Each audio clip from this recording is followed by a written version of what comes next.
So we have seen how to motivate girls. That was the first phase to enroll in computer science studies, but the problems are at all career stages. So we continue with the next one, how to keep the girls, the females in computer science. And the next stage is to getting them not only to university, but getting through bachelor, master, and into PhD, and keep them in the PhD studies. And in this area, we have invited two talks, two great initiatives. One of them, Ruth will present us, is about an initiative in the context of ACM-Women Europe. Ruth is chair of ACM-Women Europe, and also contributed a lot to the development and execution of the initiative and the event Women Courage, which is a large initiative with a large impact. And I am happy to listen to Ruth to talk about volunteering to improve your prospects. If you just share your screen, I think this should be possible, Ruth. Excellent. So the word is yours.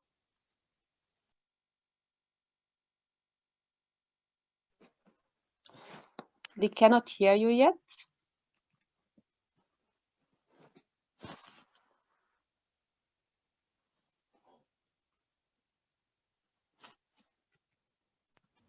Try this one. Yes, yes, now. No, it was not. I always have two microphones. What can I say? Yeah, now I can hear you. Perfect. Okay. Brilliant. Thank you very much. Thank you for having me today and for allowing me to talk about ACM-W Europe. But really what I want to focus on is how you can use volunteering to improve your prospects. And yes, ACM are the perfect venue to do that, but there are other venues. So what we want to do is help people with their careers. So who am I to talk about these things? I'm the chair of ACM-W Europe. I've been a member of the ACM-W Europe executive for quite a number of years now. I'm an academic advisor for the ACM-W chapter and the ACM student chapters, both in Letterkenny IT. I'm a lecturer, a business owner, and a research. I am involved with a number of standards and standards bodies, and I coach hurling. And the reason I list these out is simply to tell you that about 90% of what I do is volunteering work. I spend more time doing that than anything else. And there's a reason. It gives you new contacts. It helps you give back to the community, and it gives you a better sense of worth so that then when you go to do the job, if you have a bad day, that's okay. If something goes wrong, you still have the other work that you're doing. It's very good to volunteer, not just to help your CV, but also as a fallback for other things later on in your career. You don't stop volunteering once you stop being a student. Okay, so who are the ACM? We're the world's largest educational and scientific computing society. We deliver resources including your digital library, which you probably already used as part of your university, but much, much more. There are mentoring programs, there are additional resources, training courses, and so on. The ACM-W is the ACM Women in Computing, supporting, celebrating, and advocating for women in computing. But again, ACM is completely volunteer-led. We're a member-driven organization. These are not paid places there are one or two, of course, but for the vast majority of the work, it's built on the volunteers. Everything the ACM accomplishes is down to those volunteers. So we're trying to strengthen your voice. We're trying to provide strong leadership and promote standards, including recognition of your own technical excellence. So how do we do this, or how do you get involved?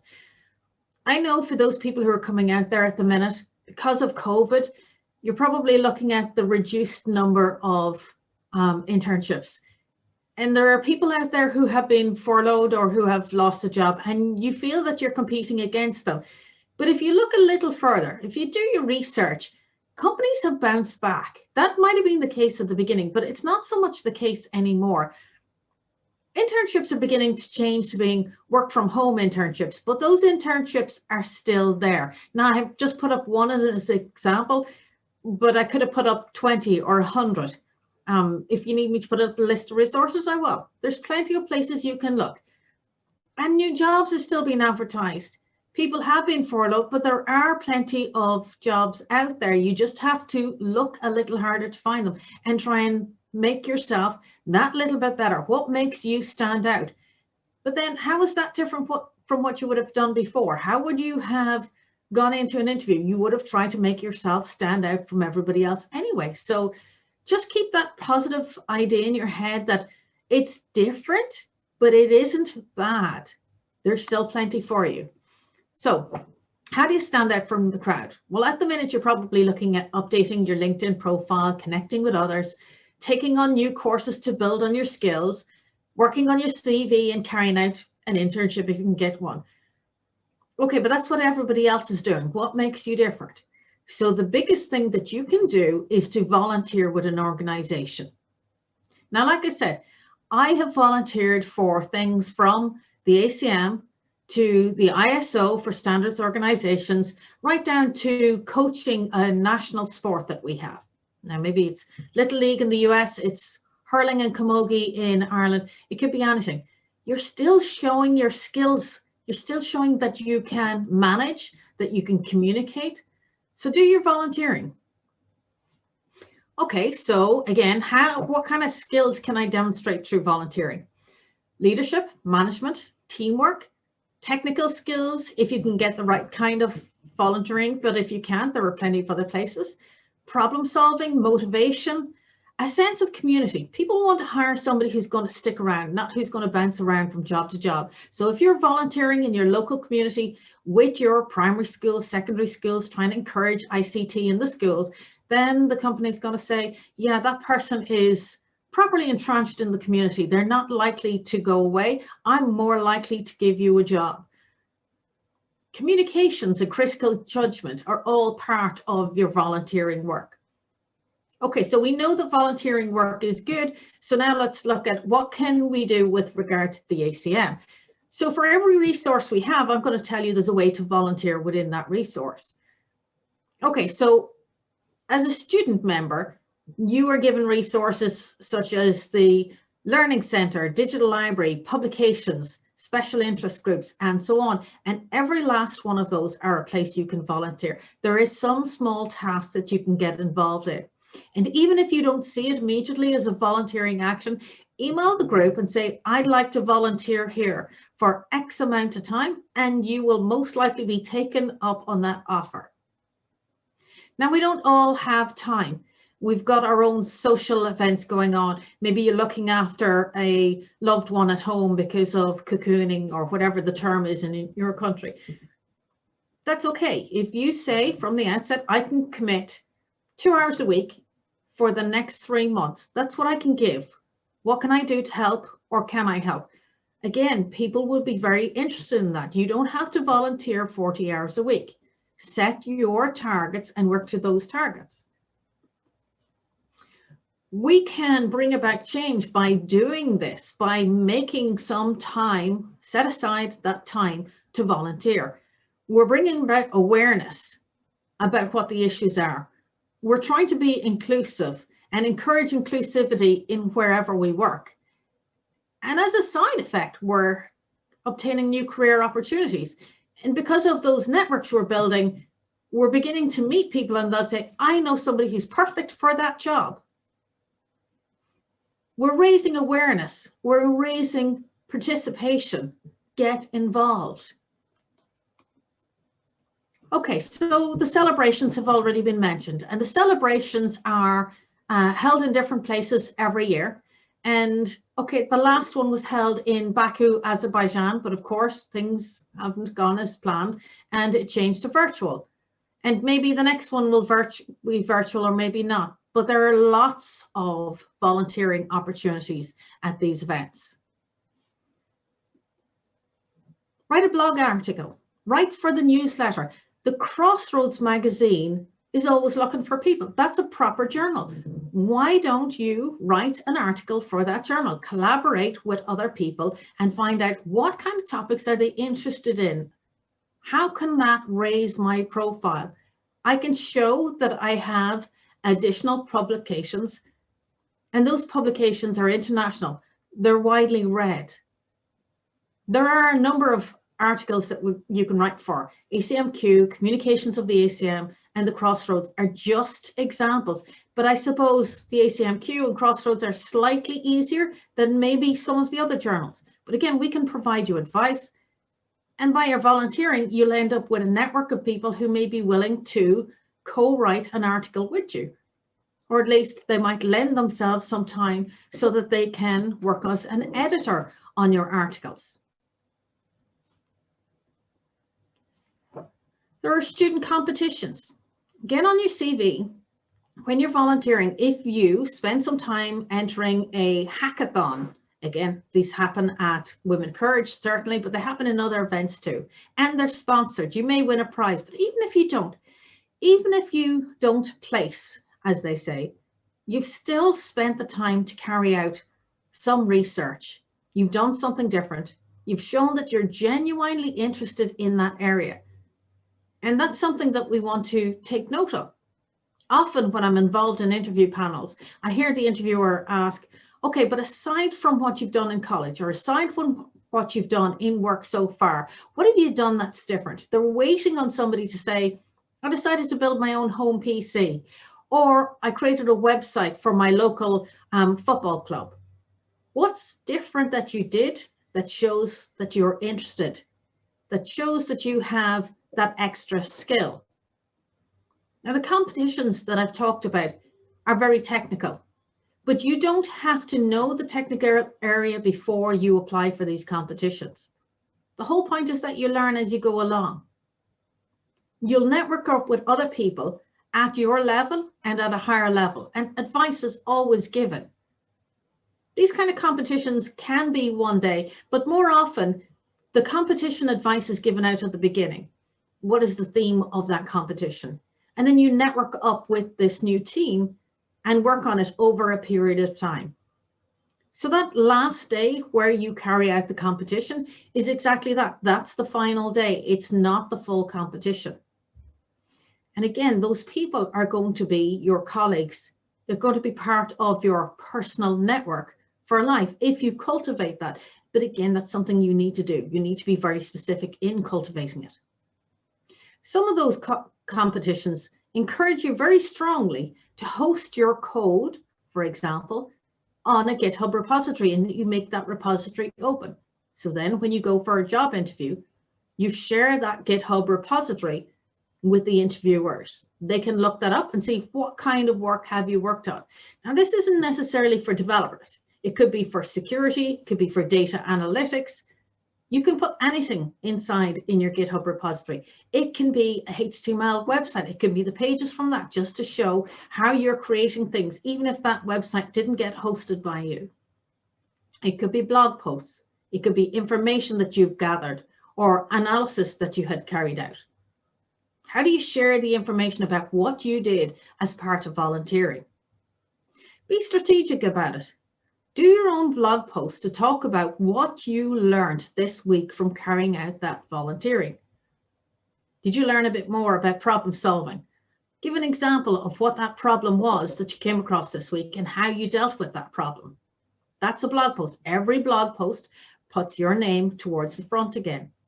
And the more people hear your name, the more likely they are to employ you.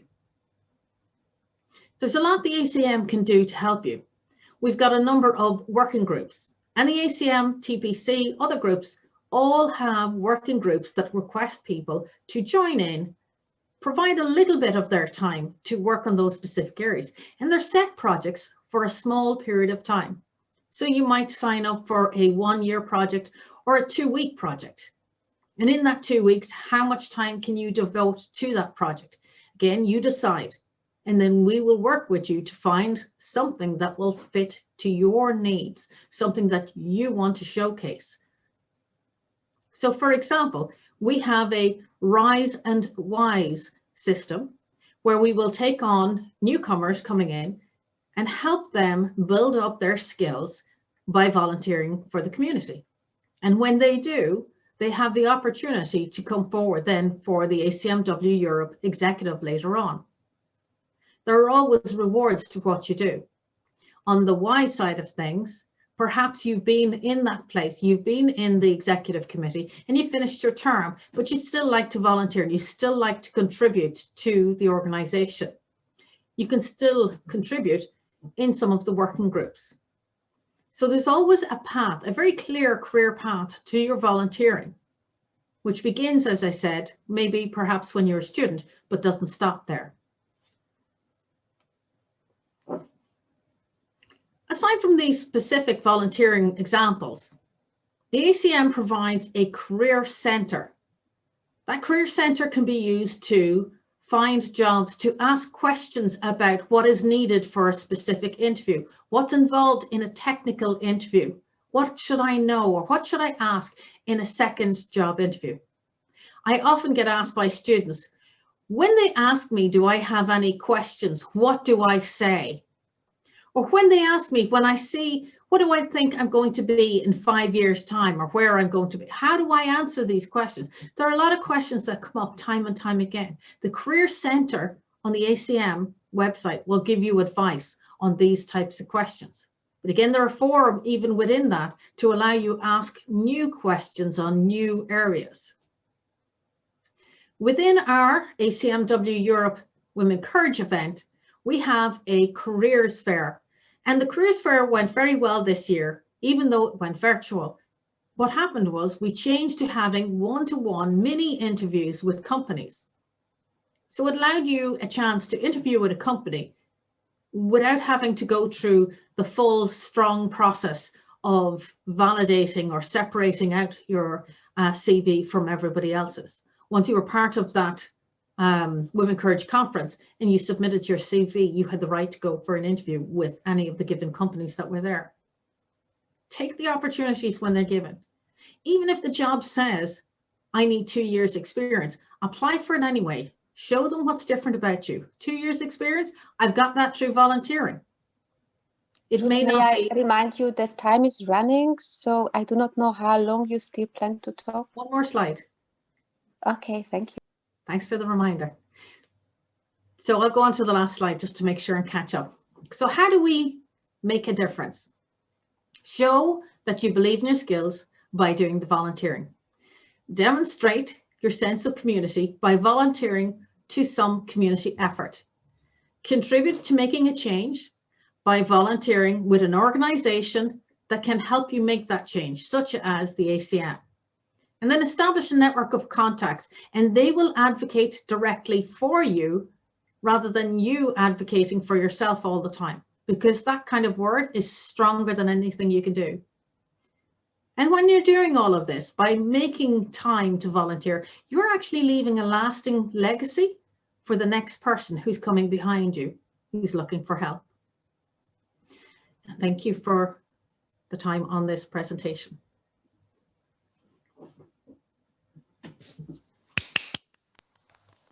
Thank you. Thank you. Thank you, Ruth. Before we go to questions from other people, perhaps could you report a bit, because not everyone perhaps knows Women Courage. What is there and what kind of experience you made with now the COVID time that we have online participation? So how do you still manage to get contact to the girls? Okay, so Women Courage is a celebration of women in computing, but it's actually a technical event where the vast majority of the sessions, panels, workshops, tutorials, the research papers, posters, and so on, are all in the technical field. But what we want to do is to provide an opportunity for women to see other women speak as role models, or to have an opportunity to present your first poster or paper, but in a non-competitive way. It's supposed to be a friendly and more relaxed environment, and so far it has been. We provide the careers fair, which is probably the most important thing that we do, because it tries to highlight the skills of these young women coming forward, or women who have gone back to retrain, whatever career stage you're in. Now, yes, we did move to a virtual environment, but I think that went fairly smoothly this year. We used the Hop-In platform, so we still had our online system. We had our panels, our tutorials, our workshops, all went ahead as normal. With regard to the careers fair, there were individual rooms, and then you had scheduled time to interview with the various companies in those individual rooms. So everything ran as a normal conference would, except that you weren't physically there. And I expect that future Women Courage proposers will all have to give a proposal for a face-to-face event and for a virtual event, because we don't know how things are going to continue or whether they will remain the same. Yes, so Barbara is also here, who will organize Women Courage in 21. So perhaps you can also say some words to it. This is just an invitation. Nice to see you here, Ruth, because we are the team that are running the 21 Women Courage. It will be in Prague. And we are preparing actually hybrid model to be ready for both like online and in-person participation. It will be in September 2021. We'll be really happy if everybody will get on board in some way. We'll just share the event once we have the website, which should be very soon. We are just in touch with the steering committee of Women Courage and like in regular meetings and putting everything together. So I think it will be a very beautiful and exciting event. And I also think actually that this like a hybrid model allowing online participation can be even more inclusive in some ways. You know, like for some people who like for whom it's more difficult to travel, if they can join online, like that's what we see also in our Chiquitas courses. Sometimes, you know, like this opens the inclusiveness even further. So we will see. Everybody will be welcome, hopefully in Prague, but we will see. Like online participation will be also possible. Yeah, that's actually a really good point, and I want to bring it back to that. Is we purposely try to get Women Courage to travel around to different countries each time as much as possible, so that more people have an opportunity of joining, because some people just cannot afford to travel at all. So bringing Women Courage to a different country gives them an opportunity that they might not have otherwise had. And yes, the virtual event does that, but it's also nice to see these places, to see where you're going to go. So whether it ends up a virtual event, a blended event, or a live in person, I kind of hope it'll be live in person, but yeah, me too. We just don't know at this point in time. We just don't know. Yeah, it's very difficult, but like hopefully the most difficult option is the hybrid. But I want to get ready for hybrid, because that's the best way to do it, to allow everybody who can travel to attend and those who cannot to join online. So let's see. Absolutely. Can you perhaps say appropriately how many people join and how many students, so a bachelor and master students you get, and whether you have some experience how it helped them to stay at academia, so whether you get some feedback? So we have approximately 350 people attending the event. We've kept it small, relatively small, because of the in-person having the correct size of venue so far. But that's not so much an issue with the platforms that are available. It depends on the type of platform. When we do a virtual event, each participant that attends is a cost to us on the virtual platform. On the other hand, people can't afford to pay or don't want to pay for virtual events, so we need to keep the cost as low as possible. So the cost this year were brought down from, for a student ticket where it would have been in the past €50, it was brought down to about 17, 18 euro this year. I can't remember off the top of my head, but it was very small. So we'll see how it works out for next year. It will very much depend on how it's run and what kind of environment we end up in. But we do expect the numbers to increase year on year. So I have no doubt that Prague will do more numbers. Okay. Let's see. Thank you, and I wish you much luck also that the situation allows it to make it hybrid. And I would like to move on. We have one more talk to inspire you. Just a small comment about hybrid conferences. We did one this summer, so if you're interested, we have experience about running a hybrid conference. Beautiful. I'll get in touch with you. Okay. Thanks. Okay, thank you. So I would also like to welcome Regina, who is at Chalmers Universities, comes from Potsdam, where she made PhD, and now she is associated professor in software engineering. And they have a great project on gender for education in practical project work in computer science. So the educational part will be again the topic. Please, the word is yours. Thank you, Erika, and thank you for the really kind invitation. So the project that I'm presenting today is not as mature yet as all the other projects that we have seen. So we are more on the starting point of what we're doing. And this is why you will hear a lot more about why we are doing this, and then at the end a little sneak peek into how far we already came, then about already built up results and initiatives, right? So what we're doing is basically funded by Chalmers Genie program. So we are one of many programs that are funded under this initiative, and our focus is on practical and project work in computer science education. And so this has motivation on two sides. So the first side is that we have a yearly student barometer, and we look at actually how are our students doing. And when we look at this data, we see that in our software engineering program specifically, which we are the managers of, our female students are more stressed. So they report to be actually much more stressed and have a worse work-life balance than our male students.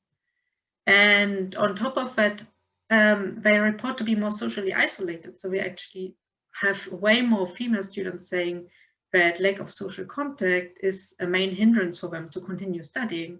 And we have very, very few male students who would actually say that in these questionnaires. And at the same time, we have much fewer women who perceive their study environment as free from discrimination. And I have to say, like, these numbers are not alarming in a sense, but they are worrying, because we want, of course, that female students and male students have a similar perception of their studies. And then if you look on the other hand, there's of course tons of research also, especially in software engineering, on the role of women in the community, so to say. So for example, we have a lot of research that's out there on biases and teamwork, where we see that there are different ways that women are working if they work in open source systems, for example. We see that women tend to perform less technical tasks in open source systems. And there's also research showing us in more engineering science general that there are communication differences between students that might impact the perception of teammates about their qualification, independent of the qualification, right? And that goes further. So we also have, of course, research that shows us that women need a more sense of belonging. So we've heard that today already, and tend to work much harder in order to get the same acceptance. There's research out there telling us that, for example, there is limited access to online resources. For example, there's research to focus on Stack Overflow, which is a huge resource if we talk about programming and solving programming problems. And we see that women actually engage less and have lower reputations than men in these online communities. And then finally, if we look at research on open source systems specifically, we just see less contributions in open source systems, and yeah, basically an avoidance on competitive situations. And all of these things that we see here made us worry when we took it together with what we see in our student evaluations or in our student questionnaires. So we formulated 3 points of concern that we are worried about. And the first point of concern is that our female students might be less likely to benefit from team and project-based learning. The second is that they might have less access to online resources, which again, in turn, can impact the quality of what they actually learn during a project course. And then they are less likely to actually engage in outer curricular activities like open source work. And if we take these points of concern, then that's in a really stark contrast to how we are educating today in software engineering. Because project-based learning and team-based learning is a huge part of what we're actually doing if we talk about our software engineering education on both master and bachelor level. So if you just take at least examples here on the master level, more than half of the credits that the students earn are actually earned in this project on team-based works. And also on the bachelor level, out of the different courses, if you just take the core software engineering courses, we have a huge amount that actually includes project and team-based work. And this is what motivates us to look actually deeper and to do these phenomena that we see in research. Are they the explanation for the higher stress levels that all female students have, and so on? And we are approaching this, as I already said, as part of Chalmers Genie initiative. So just a small word about the Genie initiative. So that's basically an initiative of Chalmers that over the whole university funds the most diverse projects over the course of 10 years. And this is basically one of the projects that got funded for a two-year period. And what we want to do is we take Chalmers, but we also take our partner university, University of Gothenburg, and we look altogether at 2 bachelor and 2 master programs. So these are the master programs in software engineering specifically. And our goal is to identify how the students are affected by the mechanisms that we already know from literature. We also want to look a little bit on are there other effects in our students that we can see when we look at project-based work. And then, of course, we really hope to also develop interventions and look at what are the enactable things that we can learn out of looking at our students, and maybe even give teachers and female students at the hand so that they can actively improve the situation. So we do that, or the first phase, we basically started off with a questionnaire, and that's a questionnaire that we are planning to repeat throughout the course of the project. One reason is also because for now we started with online education because of the current situation, but we hope that during the end of the project we will also be able to look at campus-based education again. And that's basically the first step. And then what we're doing now is that we're at the moment analyzing the results of these questionnaires, and we are actually preparing interviews so that we have a much more in-depth perspective and also can answer not just this is different, but also why is this different between female and male students. So this is a phase that's about to start soon. And now I just want to give you a sneak peek on a bit of first results that we have. So basically, this is from the questionnaire, and the questionnaire had 2 parts. So the first part we sent out at the start of the courses, and the second part at the end of the courses to the same student populations.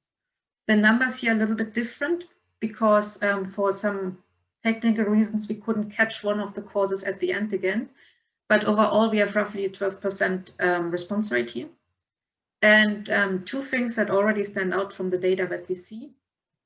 The first one is that we asked at the start, what are the tasks that you really want to do in the project work? And what are the tasks that you want to avoid? And then at the end of the course, we asked them to describe that is the distribution of work that they actually had over the different tasks. So we're talking here about documentation, about testing, quality assurance, actual programming, and so on. And what's not so surprising is that we see a different ambition, different spread at the start of what the students want to reach, right? But what was really surprising when we got the second questionnaire in is that male students actually report to having done much more quality assurance than female students. And female students report to having done much more coding than male students. And that both is not what we wanted at the start. So if you look at the distribution at the start, it was actually the other way around. So this is really interesting for us. And of course, there are tons of follow-up questions that we have for this and that we're going to try to ask during the interviews. For example, it can be here that Anna Bovi, who is also here in the seminar, coined this term. It can be that in some courses, actually, the coding itself is considered the kitchen duty of the project, because it's maybe not rewarded so much with teacher attention or the actual grading. But this is really something that we need to follow up on. And the second thing that I wanted to highlight, what was interesting to see, is that we said there is research on the access to online resources, right? And we also had questions about that. And one thing that we actually see, where we actually see a difference in our data, is that male students report much more use of actual manual and static online resources. So for example, they use much more YouTube tutorials and wikis when they approach solving the programming tasks, so to say.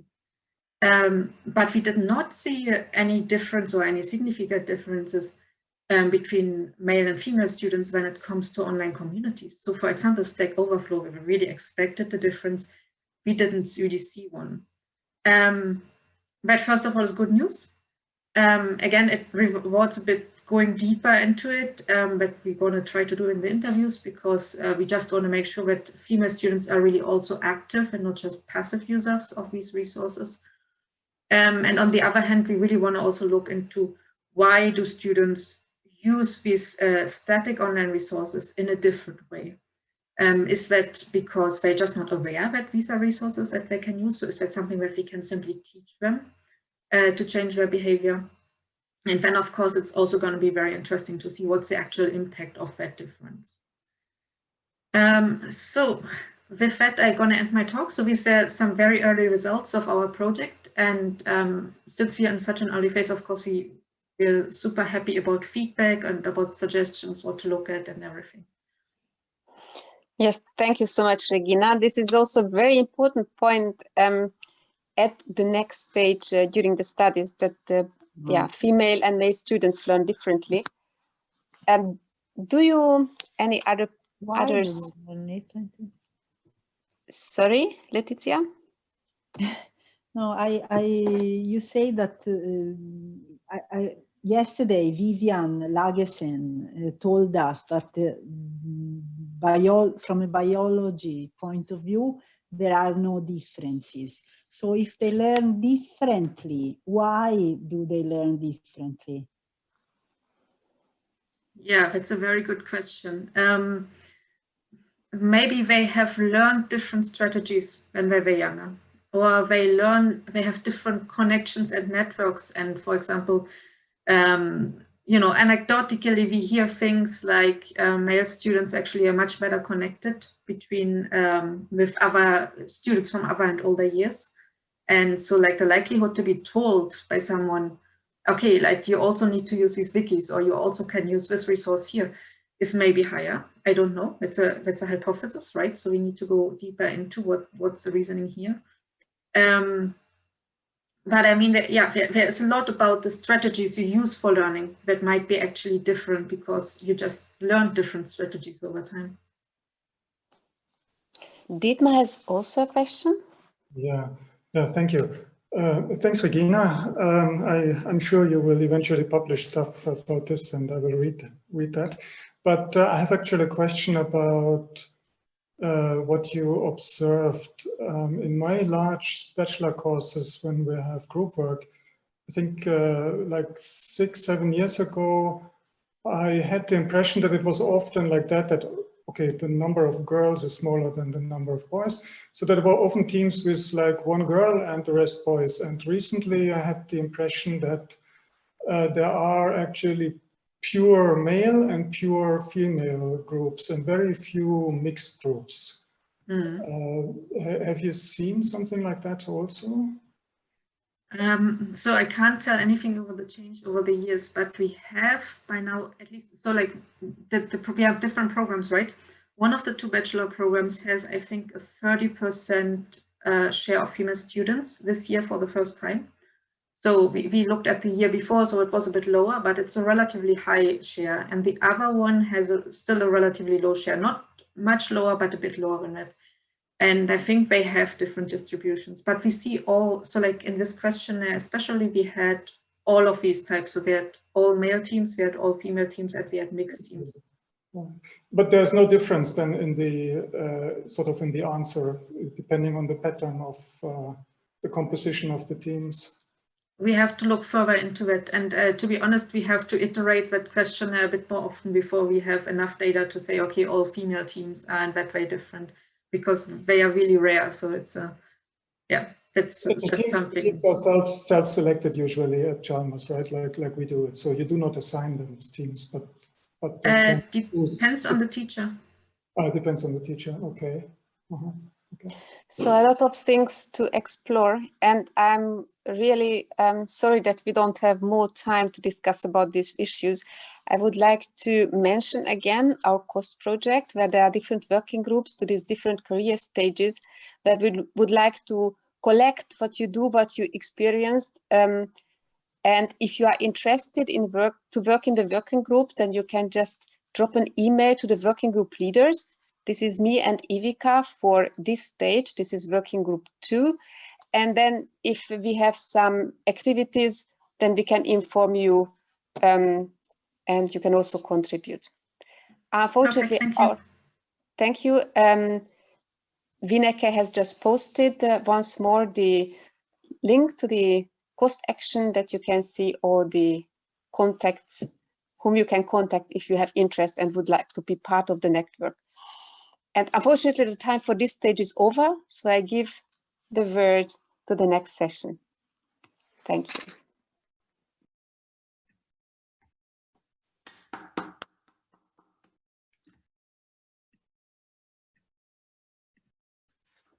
So, okay, I think that we now move to the session from PhD to professor. And I mean, it has been mentioned many times today that we see that there's an underrepresentation of women. And the more we move up to senior positions and leading positions, we see that the ratio is even going down further. And there are, of course, a lot of initiatives to improve this situation, like also the best practices that have been already put together in a booklet and things like that. And today we wanted to focus on a particular tool that is getting more and more popular, which is mentoring, basically as a way to work on self-esteem, to make it provide a way to explicit expectations from people to get hired or get promotion and things like that. And we have foreseen two invited speakers. So the first talk will be given by Nicolas Markey and will be about the mentoring program that they have launched at Irisa, and that's a French computer science lab in Rennes. And then there will be a second talk by Swetlana about the IDUN project at NTNU. And so the first talk, Nicolas Markey cannot attend the meeting, but he sent us a recording of the talk. And I'm rather familiar with the project, so I might be able to answer some of the questions that may pop up. So I don't know whether I am supposed to share the screen and launch the video, or oh no, okay, there's somebody doing this. Swetlana is taking care. Okay, great. Good afternoon. My name is Nicolas Markey. I'm a CNRS researcher here at Irisa in Rennes. I would like to first thank the organizers for setting up this workshop on gender balance in informatics and for giving me the opportunity to present the mentoring program that we have been running here at Irisa for the last 3 years. So before presenting the mentoring program, it might be helpful for you to know the context of our lab. So let me start with a quick description of Irisa. Irisa is one of the largest research laboratories in computer science in France. It gathers around 800 members, of which more than 300 are permanent researchers and almost as many are PhD students. It is structured into more than 40 research teams of various sizes, from 8 to around 50 members. And it covers a wide range of topics in computer science, such as cybersecurity, artificial intelligence, bioinformatics, robotics, and so on. And it is sponsored by 8 different institutions, among which CNRS, INRIA, and the University of Rennes. So why did we decide to run a mentoring program? It was initiated by the Gender Equality Group of Irisa, which observed that, as in most computer science labs, women are underrepresented at Irisa. Only around 20% of scientists are women. And this is even more the case at senior positions or among team leaders. And at that time, so 3 years ago, there were no women at executive positions. So there are many reasons and factors that may explain this situation, some of which are listed here. But actually, the situation is now well documented in many studies about this problem. And mentoring has been proposed as one possible way of, if not cancelling, at least mitigating the impact of these factors on the career evolution of women. So what is mentoring? So you may find many different definitions, but the general idea is the transmission of professional knowledge and experience with the aim of helping a young colleague in their personal and professional development. So more concretely, what is mentoring at Irisa? In our context, it is a voluntary transmission of experience via a series of discussions with the mentor on various topics on which the younger colleague, the mentee, would like to get advices. So of course, it would be possible for young colleagues to have discussions with their team leaders or with their office mates. And of course, this is not discouraged, but the aim of mentoring is also to provide independent feedback in a confidential relationship. So in the end, it can become a solid relationship by which the mentee will have answers to questions that they would never have dared to ask, or they would not even have thought to ask. So still, there are some limitations in our context. First, it is not the aim of mentoring to provide turnkey solutions. It should not be do it the way I did it, but instead it should help mentees find solutions themselves. So as I already said, mentoring should provide independent feedback, so it should not be a hierarchical relationship. And last but not least, it is not meant to solve personal or interpersonal problems. It should not be used to solve, for instance, a conflict with the mentee's team leader. So of course, in some situations, the mentor may detect such a conflict or problem, but they should redirect it to the appropriate services, such as the human resource departments or other services that are in charge of dealing with such questions. What are the objectives of mentoring? Of course, the first objective is to share knowledge and experience. This may concern various topics, such as the functioning of research institutions or career evolution, or also reaching a good balance between personal and professional life. But through these exchanges and transmissions of experience, the main objective is twofold. First, building self-confidence for the mentees and thereby increasing their motivation and possibly fighting discouragement. And second, facilitating their integration in the lab by fostering dialogue and limiting isolation, if any. Now, how did we implement our mentoring program? We borrowed several principles from a similar program that runs at Berkeley Lab in the US. So first, we opted for a large perimeter. So our program is mixed gender, and it is open to PhD students, postdoc engineers, and of course, junior permanent researchers. So covering such a large perimeter was not an easy decision to take because it was hard to evaluate at the beginning how many of the almost 700 persons concerned would indeed participate, be it as a mentee or as a mentor. The second principle is the limited duration of the program, which is of 1 year. So it is important to have a clearly defined mentoring period with a clear ending date, because it may be embarrassing both for the mentee and for the mentor to decide when to stop. And this way, at least, it is clear.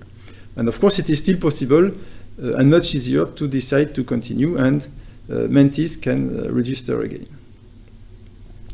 The third principle is that we have training courses for the mentors. So the aim of these training courses is to make it clear for the mentors what is expected from them and how they should interact with their mentee, and also to help them clearly identify the limits of mentoring. And I again insist on this. mentors must be able to identify the kind of situations where they shouldn't try, situations that they should not try to solve themselves, but that they should redirect to the appropriate services. And fourth principle is that mentees do not select the mentors themselves, and nor the other way around. But instead, we have a pairing committee, which is made of 8 to 10 members of the lab, some involved in the gender equality group or similar programs, and some from the human resource departments. And the aim of this committee is to match mentees with mentors, based on information and preferences that the candidate, mentees and mentors give when they register to the program. So we have some other principles in our implementation. So the first one is the fact that the program runs synchronously. So there is one call per year. So it used to be in January each year, but in some situations, and especially for students, it was a bit too late in the year. So we now run 2 calls per year, one in October and one in February. The second point is that we have application forms for the pairing committee. So when the mentors and mentee register, we ask them to fill in those forms in which they can express their expectations, the topics on which they are seeking advices or on which they have experience, and the preferences they have regarding the person with which they would like to be matched. And last, our program is managed by researchers. As I said, the human resource departments are involved, for instance, in the pairing committee, or also in the organization and the funding of the training courses. But managing the program ourselves adds a filter between the employees and their employer, and it guarantees some independence and confidentiality. So here are some statistics for our first 3 years. As you can see, we have about 30 mentor-mentees per each year, which fits quite well with our artisanal way of managing the program. And you may notice that we have always had enough volunteers for a big mentor, which was not obvious at the beginning. In more details, so over the 3 years, we have had a total of 60 different mentees, so on average 20 new mentees each year. And it means that we have around 8 to 10 mentees that apply for a second round. On the other side, we have 38 mentors that have followed the training course, which is not too large. Regarding gender, so the program was mainly targeted towards women, and indeed we observe that women are overrepresented in the program, which is very nice. But still, it would have been, we believe, impossible to have a girls-only program because we would not have had enough mentors. Finally, regarding the positions of the participants, so the program attracts both students and permanent members as mentees. Mentors are all permanent members, and of course we welcome junior members as mentors, and they would be matched with PhD students. And it is worth noticing that actually 7 young permanent members have acted as both mentees and mentors. So in the end, we are quite happy with the way our program has been running up to now. So if you sum up the number of permanent members involved, you see that around 20% of the permanent members in the lab participate in the program. And this goes to 25% when you look at the number of senior members of the lab that have participated. So this is quite nice. And you have a good flow of mentees, so about 10 junior permanents and 10 students each year. And as we will now see, we will also receive quite positive and encouraging feedback. So in order to get feedback, during the course of the program, so approximately after 6 months, we asked the mentees to fill in an anonymous shared document in which they can express their impressions, their comments and suggestions. And in parallel, we have meetings with the mentors in order to make sure that mentoring is running smoothly on their side. And similarly, at the end of the program, at the end of the one-year period, we ask both mentors and mentees to fill in a short form where they can express their impressions and give their feedback. And as you may read here, we receive quite enthusiastic comments.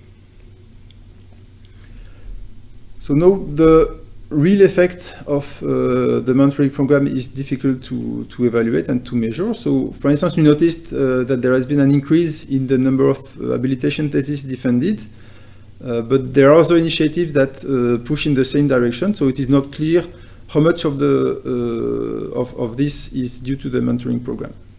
But we definitely think that mentoring tends to install an open and comforting atmosphere in the lab, and this is already quite an important impact. So finally, of course, there is still room for improvement. So in particular, the rudimentary organization that we use could be improved and be made more efficient and less time consuming. And also one difficulty that we encountered was with researchers mentoring engineers, for these researchers it was difficult sometimes to find good advices, especially on career development, because the careers, the habits and the communities are different between researchers and engineers. And we are currently extending our program to the administrative staff of the lab. And we will be extra careful because a similar program might also occur in this case. So thank you for your attention. I'm sorry I could not give the talk live today, and I'm not there to answer your questions, but perhaps Steve will be able to answer some of your questions because we already discussed our program with him several times. And in any case, we'll be happy to receive your comments and to answer your questions by email. Thanks again and goodbye.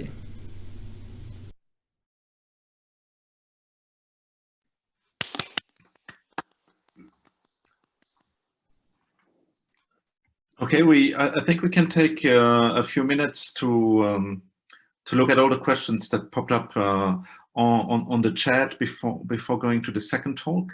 So there was one about the training that the mentors are having. This was Barbara's question initially, and some people reacted.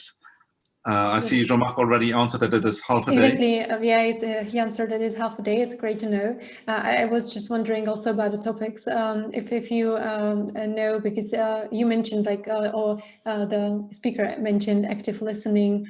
I think that the mentoring session can be hugely valuable if the time is used very wisely, and that's why training of the mentors is crucial, because it can, double or triple the effect of mentoring if the mentor knows what questions to ask. And so I was just wondering if we know more about the training. I would be very interested, because in a sense we all might act as mentors in some point in time, and knowing how to do it well can be very helpful.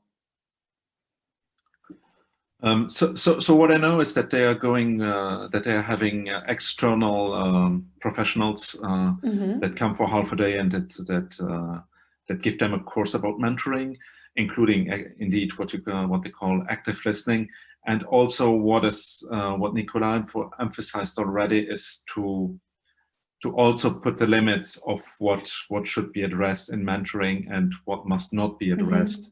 Typically, if there are conflicts among two persons, like a PhD student and a PhD advisor, this should not be part of the mentoring. This is going outside of the scope. Yeah. And so they're explaining this kind of things. But I don't know what other are the concrete content about it. Patricia actually responded that she has some description. Yeah, I was looking online actually. I'm happy to share the description of the workshops when I find them. But what I was typing is that we do have 2 different workshops, also one for the mentees themselves, to let them think, as far as I know, also how, what type of problems or what type of questions, and if it is about conflicts or the career or other things. And for the mentors is also half a day in Amsterdam, and it's actually quite useful as a mentor. So I recognize it's funny because I recognize basically everything that was in the presentation was explained. I was thinking, okay, it's kind of twin program. I didn't know. Great. But it's very successful. Yeah. Happy if you share this. There are multiple people interested in the chat. Maybe one other question was, I think, quite important. There was a question about there's a contract signed between the mentor and the mentee. I mean, what I know is that there's no formal contract, but there's, of course, an agreement. So one of the essential parts is, of course, everything that is discussed is confidential. So that's something that they agree on. And they also agree on the way that they will be working from the beginning, whether they want to meet once per month or once every 2 months, and that they do this regularly. So they define very clearly what are the expectations at the beginning and what they should strive for. So in that sense, there is a kind of contract that they have between the mentor and the mentee. I don't know if this answers the question. If persons want to. Thank you. Yes, I don't know if you can hear me, but yeah, we heard your yes. So.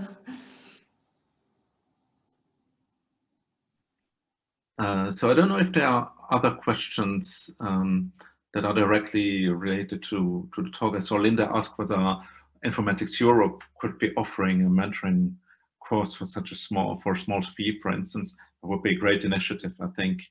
On the one hand, on the other hand, often you need to take into account specificities, maybe also from local places. So, but it's an interesting idea, I believe. Yes, on that part, I would like to add that actually the training is retargeted with the constraints. We work with the person who is doing the training to explain her what is the context, the precise context, and how it works, so that she knows what to say, and in particular tell the limits and the like. So it's not a general purpose training. It's really dedicated to that particular form for this particular training. So probably your mileage might vary depending on how you decide to implement it. Okay, yeah. Nick or Mark, I think my idea is that I notice that some countries or institutions are further ahead than others.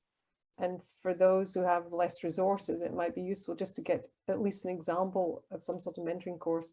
And maybe we shouldn't have Informatics Europe give a course on mentoring, but should give a course on how you organize a course on mentoring. So we could think about that. Yeah, that's a great idea. And also, so I'm not sure if it was clear from Nicolas' talk, but they have a lot of material that is actually completely ready, like the forms that they had for mentors and mentees, and everything like this is actually has been done already. And so it would be suitable to copy and adapt to other places, I believe. It's quite major as a program.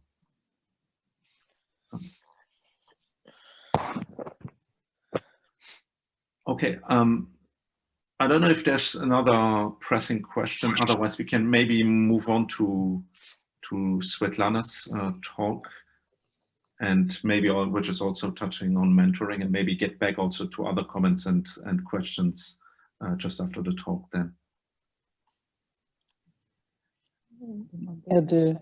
Ja, men på. Can you hear me? Yes. I will share my screen.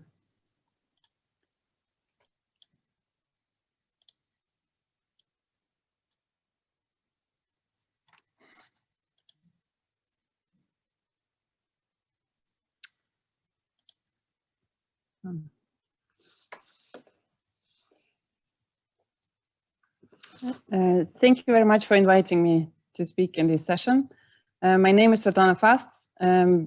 I work at the Norwegian University of Science and Technology together with Letizia and Lina, who has been talking earlier today.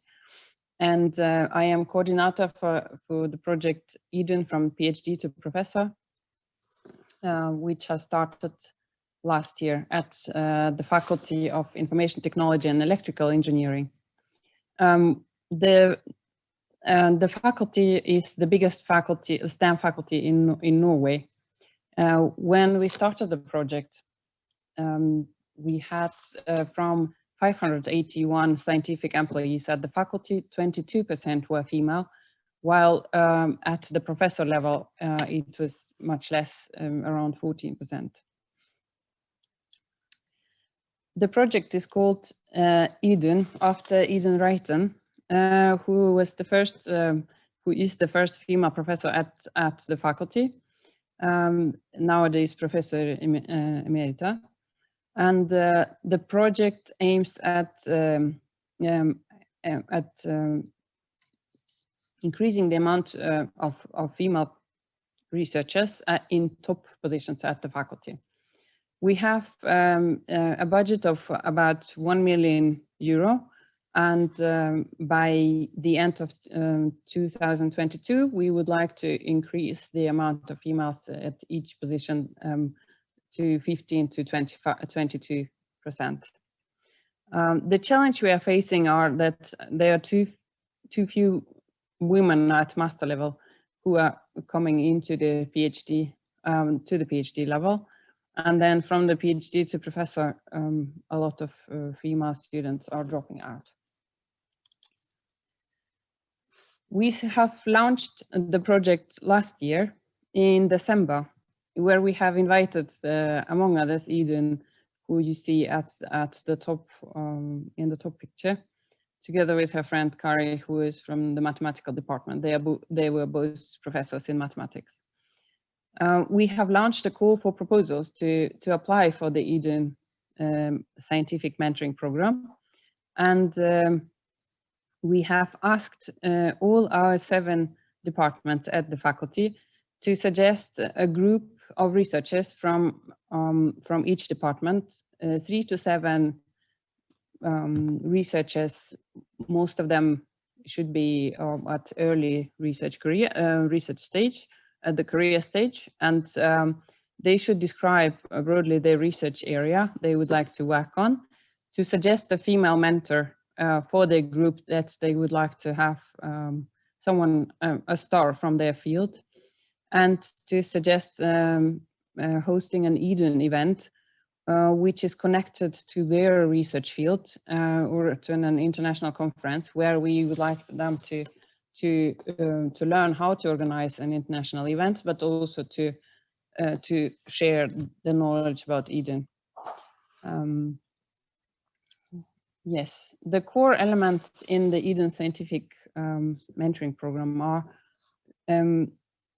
the very central measure is that we have employed 9 adjunct professors in 20% positions at all of the departments, 3 at the computer science department, since it's the biggest at the faculty.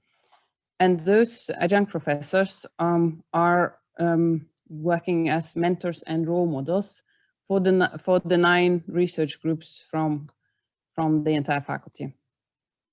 The core elements are a mentoring program and networking. This is where we are now. We have started this in August, and we will support our research groups with funding application courses, promotion seminars, and international events once they have gone a little bit further in the mentoring program, which is going to be about 1 year.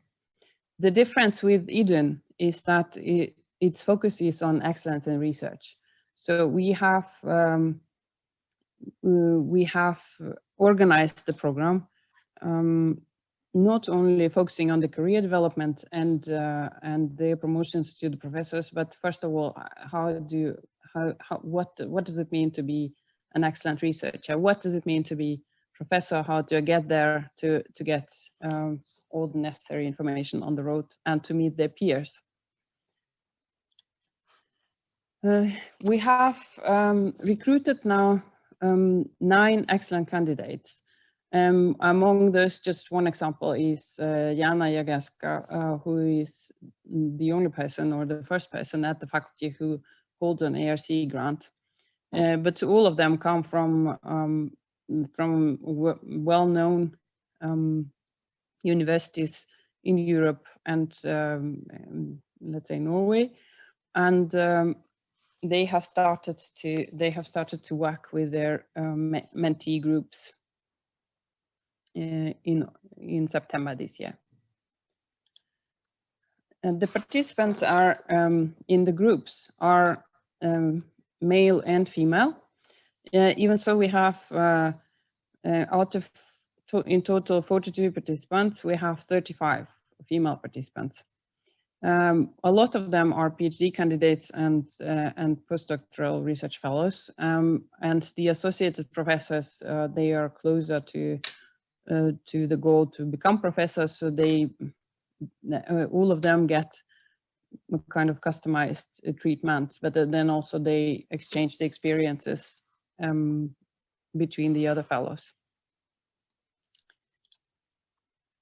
We have not started from scratch, and we build our measures upon research from the university, which has been presented yesterday in the gender balance session from Vivian Lagerson, and also that we learn from other projects presented today by Lina Berg. And we collaborate with the department heads at NTNU, other universities, the industry, and similar networks. We have been active on the social media, and yeah, encourage you to follow us there. And as a final remark, I would like to show a video.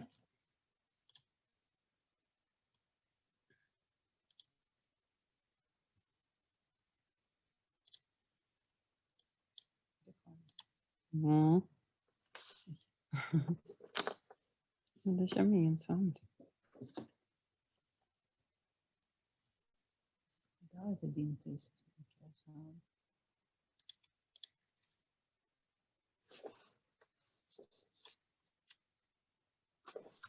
When you start the sharing, you have to make the option to share with sound. That's the trick. Jaha.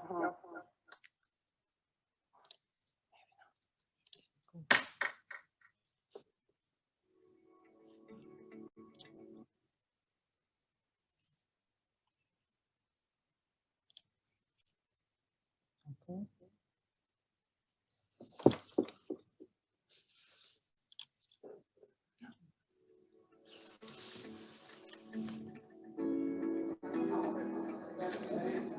This week we have finally started with our scientific mentoring program. We have approximately 35 mentees from the different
You have to unmute.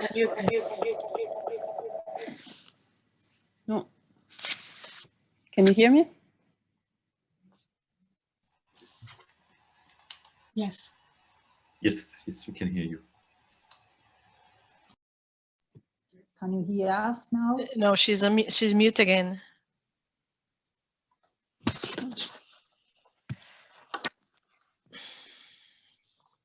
You need to unmute yourself, Swetlana. I'm using Letitia's mic. Okay. Yeah, we can hear you. And now it's good. You're well. You should continue. Yep. Yes, thank you. Yes, I'm very happy to answer your questions.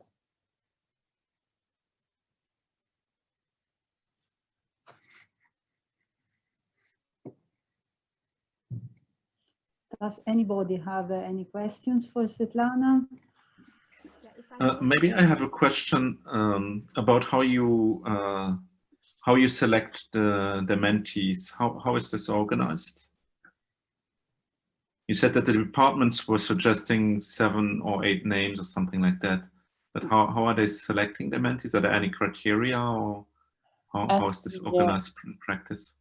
At the launch event, we have announced the call for the proposals, and there they through the mingling there already they started to find their peers in the group. So they basically, these peers are finding, the mentees are finding researchers around them who they would like to work together scientifically for the coming 2 years, and that is how they find each other. So we empower the researchers here to be more proactive in finding the peers, but also in recommending the mentor. And we have later employed the mentors who the researchers have recommended. So we would like to empower our researchers in order to kind of encourage them to take their career and their research in their hands at this very early stage. Okay, thank you. I've seen that Erika has a question. Yes, very interesting talk and interesting initiative or action. I just wanted to say we have also at my university in Aachen, Germany, it is called Tandem Doc, and also it is also for postdocs.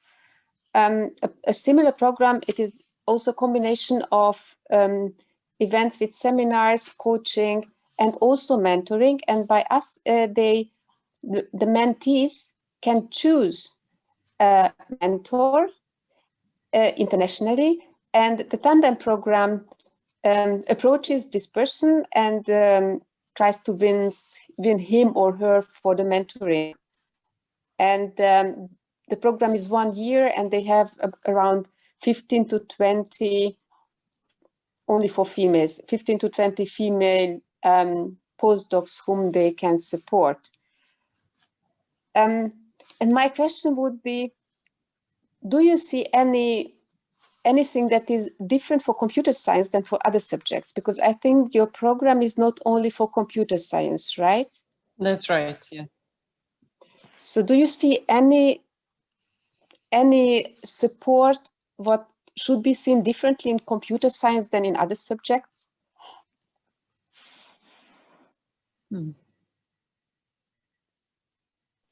Perhaps there is none at that stage. I don't know.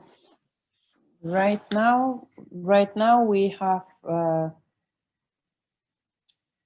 the difference we have now is that we have many more applicants from the computer science part that they're interested, and that we have also seen from the other departments that they work across disciplines. So there are some AI groups at the cybernetics department and things like that. But right now, since we have only started on the 31st of August, was the first mentee seminar, I can't say right now that we have seen a lot of special issues around the computer science mentees. That is very interesting. And when you design the program, have you been in connection with other programs, similar programs to exchange, or how did you elect exactly this composition? At the beginning, we had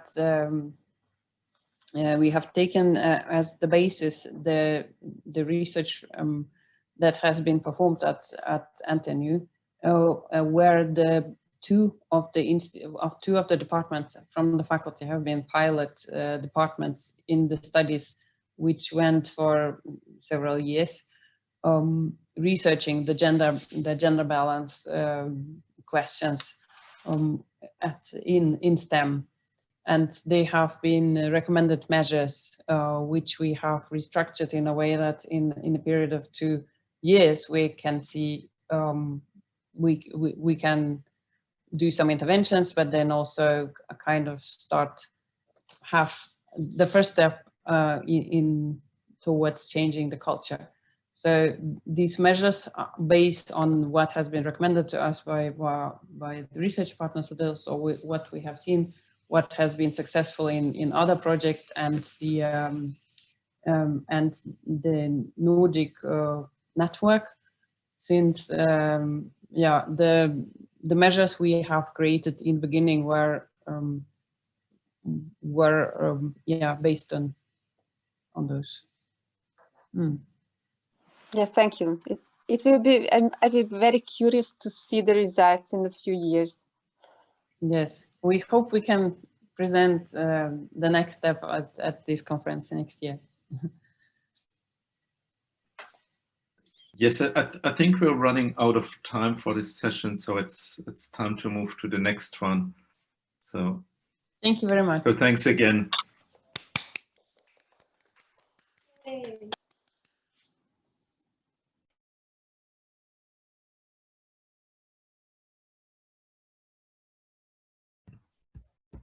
Okay, thank you very much. Welcome now to session 5. It's being a long afternoon, so I'm sure our speakers are going to keep us awake this afternoon. So I think the goals of the WIRE working group are really to support the topics we've just been hearing about in the last 3 sessions. And I'm very aware we're speaking from the perspective of an academic network. So we are a working group within the Informatics Europe network. And I think it's vital, if we want to really achieve these goals, that we involve industrial partners right from the beginning to help with establishing strategy and for setting up an effective network. In the cost action, Fanny Bobak and I are the co-coordinators for the working group on cooperation with industry and society. And I hope today we'll have a lively and informative discussion about how we can progress towards our communal future. I'm really very happy today to invite both our speakers who are able to make the time to share with us. Our first speaker is Sharon Moore. She has an MBE. She's the Deputy Chair of BCSWomen in the UK, and she's also, am I getting this wrong now, the Deputy Chair of BCSWomen in Scotland, so Sharon can correct me on this one. She's Chief Technology Officer for the public sector at IBM, and she advises the Cabinet Office on how automation can make a difference. Sharon, we are eager to hear your lessons from industry and industry bodies. If you have slides, you can share them with us on Zoom. Thanks, Linda. I have no slides. I have had so many slides to prepare for events that I thought, you know what, I'm just gonna not do that. So forgive me if you were really expecting them and you really like them, because I haven't prepared anything. Although if you really want me to, I'm sure I could put some notes onto something, paper, and then take a photo later.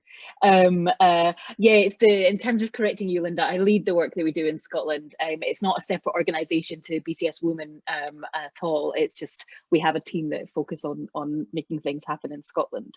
And because it's a small world, but an awful lot goes on there. So yeah, so I do work for IBM. I'm going to make it clear that everything I say here is not an IBM perspective, but is a Sharon perspective. I might talk about some of the things that we do, but actually I'm thinking slightly more broadly about industry as well. So I took some notes. Forgive me if I have to look down to refer to them, because there's so much to cover. I want to make sure that I don't forget anything, but also I don't spend a long time speaking about something that's not relevant. Having looked at the agenda and caught the very last minute or two of the previous session, I think there's probably other things that we could cover, but chosen not to, because I just feel like that we'll just be repeating what's been said. So from an IBM perspective, just for those who don't know, we are a big global tech company that gives us lots of opportunity, but also gives us some challenges as well. I found a really interesting story, which I think is great. But, you know, everything starts somewhere. And so IBM had hired 3 women before women were given the vote in the US. So that's not a bad start. Always room for improvement. But yeah, we've been passionate about diversity for a long time. And I think realizing that it's about inclusion now as well, because it's all very well attracting diversity, but if you're not inclusive, that diversity is not going to stay. Everything at the moment really is badged around our Be Equal campaign. Is campaign the right word? Not sure. And that has a number of activities externally and internally. We'll do things like, we have mentoring programs, obviously we've been talked about, talent programs that will focus on women as well to make sure they've got equal access. One course in particular that I have been through and loved was called Building Relationships and Influence. We find that's really successful in just helping women find their voice and at those sort of slightly more senior levels. We don't share statistics on diversity in our own internal results. I guess it would be fair to say we're pretty much around by the industry's average. One thing we did do though is we haven't got our own results that statistics we'd share, but we did have a report recently, and as we looked into industry, and I thought this was really scary. So one of the results was 79% of the organizations we spoke to were not prioritizing the advancement of women, which I think is really scary. Now, absolutely, we're not talking about doing it in a way that's unfair. I have talked positive discrimination, that's the word. I keep forgetting the discrimination word here. We're talking about positive action, and there's a lot of organizations are clearly not giving it the perspective they need to. If I then think about BCS, that's the Chartered Institute for IT, Linda's obviously very close to it.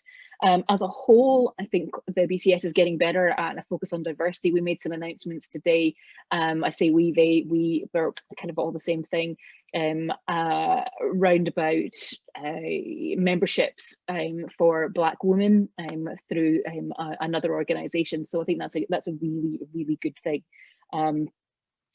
We have a specialist group, so as well as BCS, the organization, there's all the groups that are run by the members, and BCSWomen is one of the specialist groups, and clearly we're all about how do we improve the situation for women in society. The group does a number of things. It's down to what the volunteers are passionate about, how our chairs lead that kind of thing.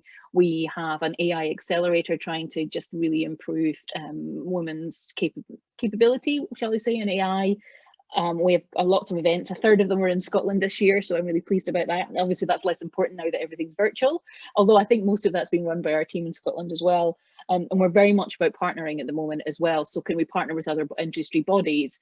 And I think we've been doing a really good job of partnering with corporates and tech companies. I think there's room for improvement on partnering with academia. So anyway, that's context, and I've spent loads of my time just talking about context. What I thought I would do in terms of lessons is I've been helping some BCS women actually write a book on women in tech and how to make the situation better. And a lot of what I've been focusing on is retention. So I thought I would share some of the things that I'm thinking about and are finding their way into this particular section, this chapter. The first one is about culture change, and I think industry is realizing, or at least some parts of industry are realizing, that culture change is really important and to this whole creating an inclusive environment and therefore making it more diverse as a result of that. In terms of culture change, there's some of the having had access or exposure to some of the things like Athena, for example, and not just Athena, but internally with industry, often what happens is diversity is left, particularly gender diversity is left for the women to do. It's seen as a women's project to do for women and fix women as well, which is just very, very frustrating. So the idea about organizational culture change is actually we need to start with somebody who is employed, who has accountability, and also the resources in order to make culture change. So this is not a side project, this is an absolutely wholehearted project that's run, and it's run at the top, and therefore they have access. They're either on the board or they report to the chief exec, and they're in that kind of senior position. So absolutely, it's got to start there, and there have to be ways and tools to permeate what happens all the way down the chain as well. Again, particularly in industry, you can hear people at the top having great voices, but it doesn't always filter down through. So there has to be something there about how do we filter our messages and the activities right down through the management layers as well. I think related to that then is absolutely everything's got to be data driven. So collect your statistics round about representation at all the different levels of whatever you're tracking. Or we're thinking about gender diversity here, but actually there's so many types of or aspects to diversity. So you need to track representation, understand what your targets should be, and then what the plan is to get there. I'm just trying to think from a sort of that strategic perspective. There's then all sorts of things around about how do we track what's happening in terms of our attraction, in terms of our recruitment, in terms of people staying, and when they don't stay, interviewing them to understand why they've left. And because that in itself might highlight some problems as well. You need to think about what we're doing about promotions and pay and benefits in order that we've got equitable practices happening across an organisation. Absolutely expectations of diverse hiring and diverse leaders. And I think, but also creating a culture where it's one that's open, where people can talk about the situation, where people are allowed to make mistakes. So I've got a phrase in here, I can't remember exactly how it went when I was writing it, but essentially being kind and being forgiving. So being understanding, men being open to change, women being kind where they might not quite get it, when the men might not quite get it right, but are doing it from the right place. So let's be kind and supportive and share how we could get it even better next time round. So talking about men, that's the next section that I would talk about, and the fact that we need allyship. Absolutely need allyship. So men who are involved with women, not just for women. So we don't need men to do the job for us, but we may need them to be advocates with us and to amplify what we're saying. Whether that is nothing to do with diversity and the fact that actually women don't get listened to and women get interrupted. And often it will happen that a woman will say something in a meeting. It's happened to me, and I was astounded it happened to me because I thought I was really gobby. But there we go. A man repeated what I was said, and then another man gave him credit for the idea later in the meeting. And I tell you, I mean, if I wasn't that I know everyone as well as I would have said something. I left it to somebody else to raise it. But then, so in terms of allyship, lots and lots of lessons there. I might actually just share with you some of the content afterwards, so you can read a little bit more about the sort of things that we're thinking. But absolutely fostering an open scenario. I think it's still important that women have safe places. So for women and networks that are focused on women, and we're being really black and white here with men and women, and I appreciate that gender is so much more than that. But going back to that kind of black and white way, safe spaces for women to be able to share experiences, share some challenges, that kind of thing. But then also to the side of that, creating events or opportunity for men who are allies to be part of the conversation so that they can learn from women, but also maybe women can learn from men as well. Building empathy and trust is something that is incredibly important between allies and the women who are using them as allies. And I think there's so much. I think one thing I just wanted to add before I go in and I read you my whole book chapter. It's only a chapter, and I can't take credit for a book. There's many other people contributing. And it goes a little bit back to making sure that message filters down. And there's maybe 2 or 3 things. So it's we have to believe this is continuous improvement, because you think you might fix one thing and then something else comes up, you know, or you might set a policy you think's a really great policy, and then you get that situation you would never expected before. So you need to revise the policy or the practice, whatever. So continuous improvement, therefore, again, I guess a forgiving environment. Secondly, education. I know bias was talked about earlier. Unconscious bias is so important. And I think that we need more education, and it's continual education, because one-off is not going to be enough. And there's too many people who think they're fixed when they've had one set of education. And this, my very final point, Linda, sorry, counter stereotyping, really useful. So at the moment, I would imagine, you know, you say doctor, you still think of a man, you know, you say engineer, software engineer, how many of us think of men?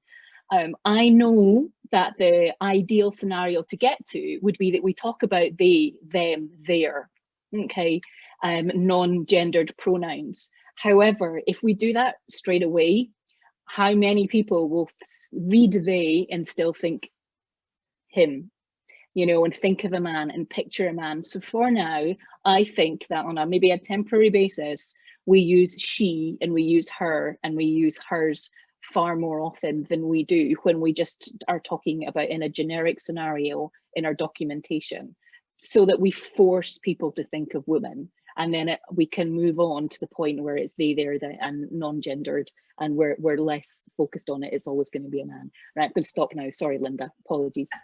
Okay, thank you very much indeed. As a fellow Scot, I can get into fights with you. That's great. So I have a couple of questions, but perhaps other people from the audience have some questions. There are questions in the chat. Excellent. So the last two questions from Letizia and Patricia. Right. So Letizia, would you like to ask a question? Letizia Jackery? No. Okay. So it's maybe just for Sharon. But it was only I was very curious about when and where it was that women were employed at IDM, but they could not vote.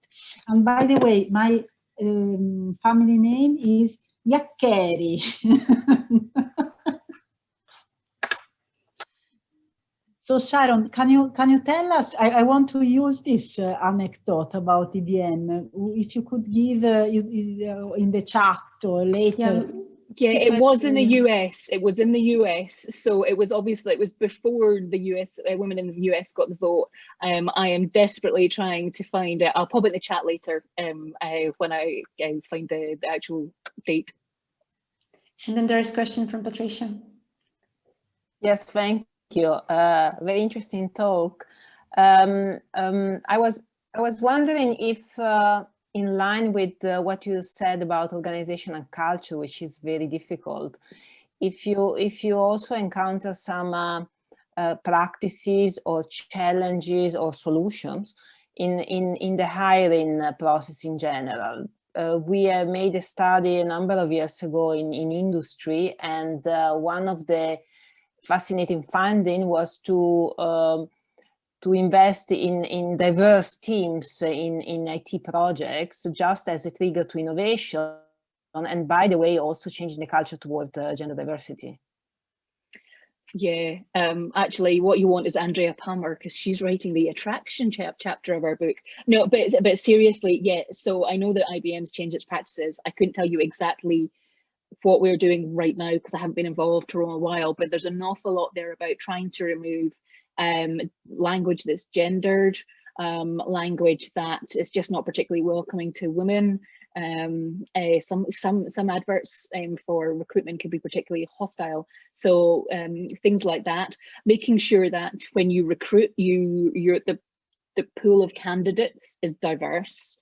So you always got to pick the best person for the job, but if you have a greater diversity in your pool of candidates, then you're more likely to pick a diverse candidate. So activities like that definitely making a difference, making sure we hire in different ways, or sorry, use different channels to recruit. I think there's also something about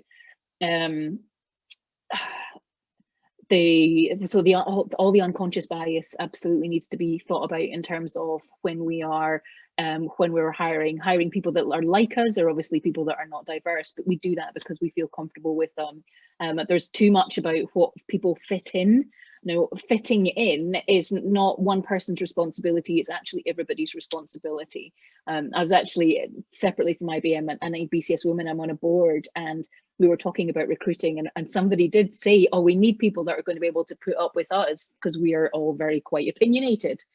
And my point was, well, just because we can share our opinions, that doesn't mean other people should too. We should be welcome to people and asking their opinions. So it's a responsibility for us.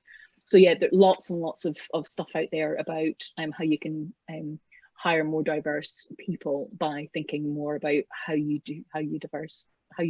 build that into your processes. Thank you, Sharon. You mentioned a book a couple of times. Can you either tell us when it's about to be published, either to someone you've got this email address, or can we find out about it? So we're hoping February, but it's all been built by obviously volunteers, so it's taking a little while to put together. But yeah, we're hoping February, and Great. Yeah, fingers crossed that it will be at that date. Yeah, absolutely. Then I think I have time for a question from Erika. Yes, thank you. You addressed so many points. It was very good to listen, refreshing. And you said that it is a continuous development, a continuous improvement, actually. Do you believe that it is a continuous positive improvement? Because the statistics, if you make a Europe-wide statistic, it speaks against it. So do we need to enforce something, or just let it develop? So I think the challenge is that, so yes, it's not been, the statistics have not been an improvement. I think that's partly because we haven't, some of the practices I've been talking about haven't really started everywhere and have only really been done in more recent times. So I think we have to think of it as a continual improvement within our organization in terms of the way that we do this, whether it's process, govern, the whole gamut really is a process of a continuous improvement, as opposed to the statistics have continually improved, because clearly they have. Well, actually, that's not strictly true. Where finally the most recent BCS diversity report showed that after a while, our stagnant statistic of 16% in the UK has moved up to 20%, which is still really disappointing. But you know, it's at least it's going in the right direction. And I think by having allies and by having more men involved, making it men's responsibilities as much as it is women's responsibility, making it a real focus and not just something you do as a volunteer, that has the opportunity to change, and therefore the continuous improvement has to be part of that. Yes, I think that is one of the largest challenges, just to get men involved. And this way, by this opportunity, I would like to also thank everyone who is here and brings in free time and free resources, and especially our male colleagues who are also devoted to this topic. Absolutely. Okay, thank you. So I'd like to finish the questions there just now for Sharon. We're giving Sharon a round of applause. Yes, very good. Thank you. I hope to have some more discussions later. I'd now like to invite Jannie Minnema, whose surname I hope I pronounced correctly. Jannie has experience in many different aspects of the technology sector, and you founded the Oracle Women Leadership in the Benelux, and you're an active ambassador for VHTO. For those that don't know it, it's a Dutch organization for encouraging girls to choose careers in STEM and computer science. And I'm very, very grateful you can be with us here this afternoon to give us your views on how to build a lasting relationship. Jannie, please go ahead. Thank you. First, check if you can hear me. Yes. Perfect. Very good. And I have some slides I want to share because I think that makes sense, but then now I need to see where they are. Yes.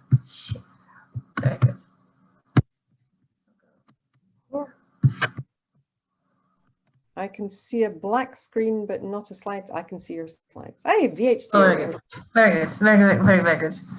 So, quick introduction. At the moment, I work for MN Services, which is a big pension provider, and they provide the pensions in Holland for 2 million participants. And they have an administrative arm for the pensions, but also an investing arm of 160 billion euros that they're investing worldwide. And I'm the CIO of the company, and I come from Oracle, which is quite a different culture, as I heard the word culture mentioned by Sharon a couple of times, which is a tricky thing. I come from Oracle, different culture, a big software provider. And there I founded Oracle Women Leadership in 2009, quite a while ago. And on the journey since, I have learned a lot about this topic, and it's close to my heart, because I think one of the things that's important for this stuff is you do a lot on volunteer basis for this, but so it has to be kind of a topic close to your heart. And it becomes a topic close to your heart when you're opening your eyes and you see a bit more on what's really happening. Sharon, like you said, some of these examples, once you know this, you realize things are happening and you go, oh my God, I never saw it, but it truly is that way. So what I'd like to, I got just 2 slides, but to kind of talk you through what I think is important to build a lasting relationship. And I'm looked a little bit more into the link between industry and academia. Actually, the basics are the same. You know, how do you build a lasting relationship? I think the basics are to get to know each other better with a focus on a long-term relationship. And what really helps is in the topic of women especially is that you have the right tone. That's one of the things I learned from Oracle Women Leadership. You have to find the right tone in order to connect to people. In a relationship, you have the same, but it's really important here too, because you don't want to be seen as pushing the topic that people don't want to get into, but it has to be something that people can relate to as well. So you need to bring it to people at a level that they can understand. And some people think in statistics, so you need to convince them and need to show them the statistics in order to open their eyes. And other people, you need to just say, hey, you know, just trust me, look at your children. Some men that have daughters suddenly realize that there's a different world and they're open to it because it's close to their heart. So get to know each other in order to build a long-term relationship, and find a common interest, find something that's close to your heart. And in order to build a network, having a network is very, very powerful. And you personally can have a network, but you can also be associated with a group and make sure these groups connect to each other. Because groups can also have an interest in order to connect to each other. So I can connect to somebody personally, but I, in a group, can also connect to another group. Or and if you look at it, the industry and academia, if you have certain groups in industry, you can link at that level as well. And to be honest, a lot of this stuff just starts by simply having a coffee, as you say in Holland. You just have a chat, you find out and learn more about the other person. And then that's how you start building your network. And from one thing leads to another. So one of the examples I wanted to share with you was where I think this worked very well was at with VHTO. A little bit more about the company. They're really focused not on academia, but they're focused more on schools and high school kids. So the pre-university students, and even below that, so the 14-year-olds. And what they do is they have role models in the classroom. So they have 2,000 IT professionals that they invite to come to classrooms in Holland for an hour to give a talk on what they're doing. And because these younger kids, because in Holland at that age you make a decision: do I go more technical in my education, or do I stay a bit away from it? They show them that it is possible that women have these roles in IT, and then it's cool. So that if you don't think of an IT person as a woman, if you see a female IT person, you know they exist, and you can actually talk to them. So they also do is have girls visit companies, so make it very visible, just to open their eyes and say, hey, look around, see what a company looks like. And companies like that, because it gives them energy. You give them some workshops, you can take some pictures, you can do some promotion on stuff. And they have Girls' Day, which I think is also not only in Holland, but in a lot of other countries as well, where girls visit companies, gives a vibe, learn new things, and together you share an experience. And it is for them a memorable occasion and something that's lasting and helps them make a choice in seeing what's possible. Sharing research.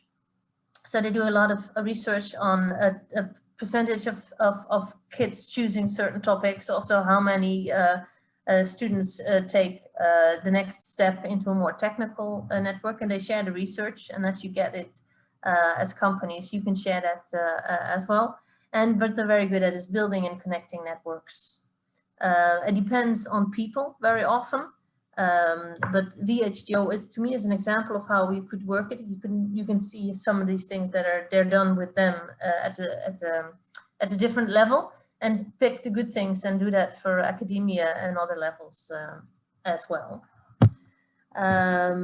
So then one of the things I also wanted to share with you is one of the things I did women leadership for Oracle, but we also made a connection to the other IT companies in Holland.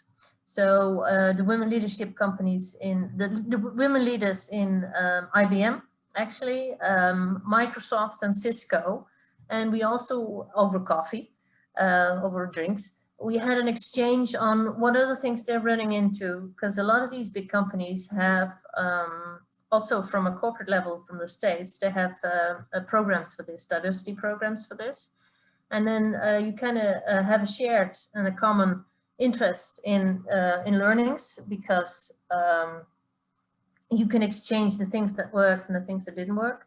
As a group, we connected to VHDO, and then you can create a win-win situation where some of the things VHDO was good at, we were not good at because we were volunteers. So VHDO was an organization that did it more. People were, this was their job when doing it. People in the companies can give their times a couple of hours or maybe a couple of days, but they want to do that with impact. So you can kind of combine the two. One of the things we did is research, and then we shared it together. I gave an example here of that more information will ensure more women in the IT sector, because we did a study that why don't more women choose IT as a profession? And one of the results we got back is because they do not know what type of jobs they can do in the IT sector. You know, give people in the companies and say, can we please record a video of somebody that's a field engineer, and make a video of that. So somebody that is, you know, doing the newest things with artificial intelligence, and let them tell about it, what their customers are doing with this. So you just have a recording video, and that way you combine the power of an organization with the volunteer work from maybe business. Because one of the things I do think you should realize in business, maybe same in academia, it is not a job, it's a hobby. And so it needs to be something close to your heart. But once you're starting it that way, at a certain point in time, you find projects and you can find things that you can do together. So what do we do with the platform DIT, Diversity in IT? And VHDO is a lot of info exchange, workshops where, you know, you give speakers a platform, and you organize this together. You build personal relationships, which is very important. So you have the coffee with that other person, and together you share your learnings, which is very valuable. One of the programs we did is we noticed that for young girls, parents have a big influence as well as their teachers. So we did a program for the teachers and said, hey, why don't we invite these teachers over for a thing on big data in a company. We do this for customers all the time. Have the teachers bring in for the newest and the latest on big data. We did one on social media. This is what we did with IBM, with Cisco, with Microsoft and Oracle. We did one on Internet of Things. And that way you give the instructors the knowledge of the new things, because IT is changing and it's cool. but it also helps them then bring that to their students. And as you're giving them the topics and the knowledge, also say, these are the things that relate very much to girls instead of to boys. Because we mentioned, I heard artificial information mentioned once. That is something that really relates to girls. Somehow they're very interested in it, much more than some of the other things. Don't know yet why. Maybe it's because it's a combination of IT and something practical and something else. But then you can also help them, not only giving them knowledge, but also giving them and opening their eyes on what relates to girls so that they can get more students into their programs. Yeah, so this was kind of the things I thought good to share with you. One of the things I wanted you to remember is one key thing is the tone. Two is statistics. It does help because it is the true story that way. And number three is actually have a coffee, but also have humor and have examples, because those are the things that stick with everybody. And so that way you gain more with these things that stick than the other things, only the other things. So I think the combination of the three is very worthwhile. And it is a long road, but the newer generations have a lot more role models than we had. So I think that will really help. Okay, thank you very much indeed, Jannie. So I see already we have a question from Line Berg in the chat. Line, can you ask your question? Oh, oh dear. I see the question. Yes, okay. I think we're having problems with the microphone. Yes, because you said about that you were reaching out to the teachers for this training awareness that the ICT companies took part of. So how did you invite the teachers into this? Is it at school? Is it evenings, afternoons? How big were the... I'll tell you a little bit more about that one. We reached the teachers through VHTO because they do a lot with the schools. So it's an organization that does a lot with the schools. And they asked us, so we invited the teachers to come to us. And what we said, what we should, it should be a little bit of the teacher's time and it should be a little bit of our time, right? So I like the combination. So nothing for free is good. So you say you should invest a little bit of your own time. You should invest a little bit of the teacher's time. So we did these sessions starting at 4 in the afternoon. Then they would come to us. We'd do a session. We'd have sandwiches, or we had a snack, or we had a hot meal that we had catered. And then after the meal, we did the evening session. So the teachers invested a bit of their own time, which is the evenings, and we invested a bit. So we kind of brought a win-win together at that point in time. The key to getting these teachers was the network that VHTO had. So they had a teacher network, and they do a lot of other things for them, and we support them. We say, hey, bring the newest and the latest to them, because a lot of the big IT companies, they did a lot of innovative projects. So it's very easy to talk to the teachers about the new things that are on the market at the moment. Does that answer your question? Thank you very much. And we can put you in touch with the VHTO network if you want to talk to them about how they get in touch with the schools. So the Dutch people on this call all have contacts with VHTO. Yes, no, it's a very nice organization, and they are the heart. They have a beating heart for the topic very much. So they're trying to get schools in. One of the reasons why we chose with the IT companies for VHTO was also because when you get more into academia, you as a company, of course, want to recruit all the students, especially the good ones. Exactly, that's have a little bit more of a sweet spot towards companies than VHTO had. We chose then to take a little bit more of a longer time approach because it was a key choosing point in the life of the girls, and we found we could have impact, but as a lasting impact, and also to not be competitive with the group we were with. I was going to say, because I'm very curious as to how Oracle saw your activities, because it took your work time as well, I presume. So were they supportive or were they tolerant?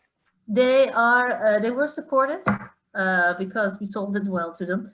But it is volunteer work, and it's not the only thing we did. But it also helps us, because the help in this is, if you want to build your female network, your women's network, and you want to share experiences, you need to have a common ground for some of these things. So we said we need to have a common ground, we need to have a common goal. That's good for society, you know. That's I think it's also, you have the volunteering stuff, so it's good for your society. It's good for Oracle too, and this is where the selling point came in about.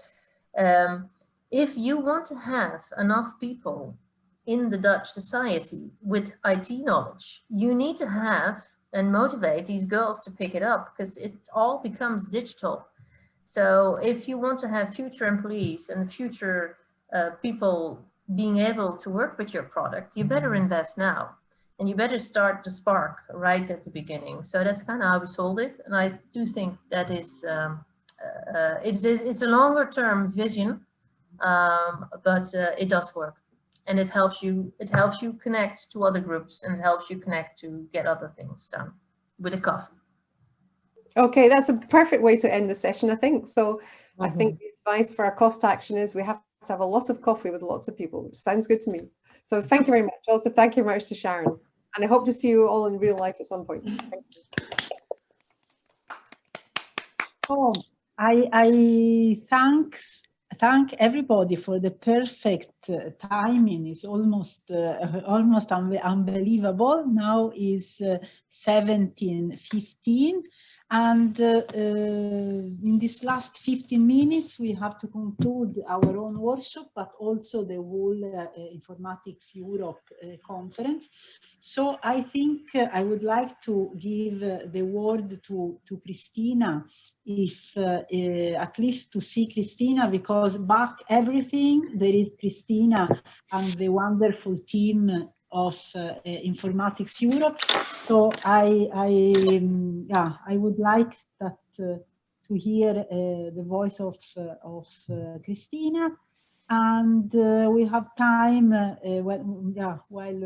after Christina, we have time for a final remark. If any of you want to say something final, but it's not final because we have at least 4 years to work together. I hope that all of you who are here in the workshop will cooperate with us. And then we will give the word to Enrico, who is the president of Informatics Europe, who wants to say something about the closing of the conference. So Christina, are you here with us?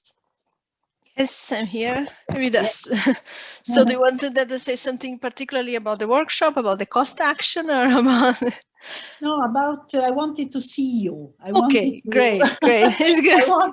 I want the people to see you and to, yes. Great.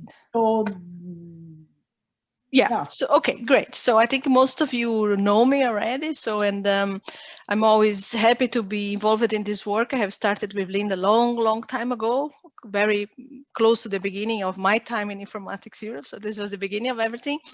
And then I have been working with Erica, with Jane, and now I'm working with Letizia. And yes, I think it's great. And I see there is a clear evolution, progress in what we have been doing along the years. And this is something that, yeah, I think this is one of the strongest projects that we have in Informatics Europe, and there is this incredible body of volunteers, of people highly motivated, which put extra hours. In the case of the chairs, hours that they don't have, so they do magic with the time. So it's an incredible work of all the volunteers around. And I'm happy, of course, to support in as much as I can. And of course, the office also. For the workshop, I think it was great. It was really good that we could have this combination of seeing policy, see what academia is doing, and ending with a perspective of industry. I think this was very good. Yes, and I think that was great. Thank you, Letizia and Erica, for chairing the workshop, for working with this along this year, and we hope for a even more successful next year that will be part of our cost action. Yep, that's it, Letizia. Thank you. Yeah, but if I may add, unfortunately this year, because it is online and we saw that a whole day workshop online is not effective, we had just again the shorter version, but now we see once more that the time is not sufficient. There is so much to say, and the interaction, there was not enough time to interaction also to get feedback from you. Not everyone could speak up who had something to say. So we really hope that in the future we can get back to the physical world where we can make a full day workshop and then there is again enough time and enough possibility for networking also at the personal level. Yeah, and thank you to the Informatics Europe back office, so Swetlana, Francisca, and Vineke, so they are in the background and the things are rolling well because there is their incredible work on the background. Thank you. Shall we give the word to Enrico to close the conference, or is anyone? I would just share my screen when he can start. I would just quickly. Okay, I'm here, and what can I say? I mean, everything worked perfectly since it was organized by women, both this workshop and the entire conference. So I'm really happy about this, and I will add my thanks to the thanks of everybody. I mean, the office did a wonderful work, and you as a workshop organizer did a wonderful work. I mean, I wish I had more women like you in Informatics Europe, in a working group and in the board. So please consider whether you are ready to contribute to the board, and whether you are ready to contribute to the working groups. And please consider, if your department is not already member of Informatics Europe, to join Informatics Europe, because we need also the official membership of the department to say that we truly represent the entire community. Next year, it is scheduled to be in Madrid, and I'll do the most I can to have it physically. Even this year, I tried to resist until the very end to have physically the workshop in Sofia, but then luckily, I have to admit, we decided to switch to the virtual version. That went well, given that it's virtual, but it's I mean, everybody of you know that the relations needs the physical presence. I mean, to grow well. I mean, you can do something virtual, but I mean, at least I'm also I am not a digital native, so I like the physical interaction. So we look forward to be physically present in Madrid. If not, we will be very skilled in running things virtually. So I look forward to one more exciting workshop from you, and other events on other topics. And so thank you again to all of you, also to you that have attended this event. This was one of the most attended session in the entire 3 days conference, so I'm also happy about this. And that's it. I mean, that's all. Thanks.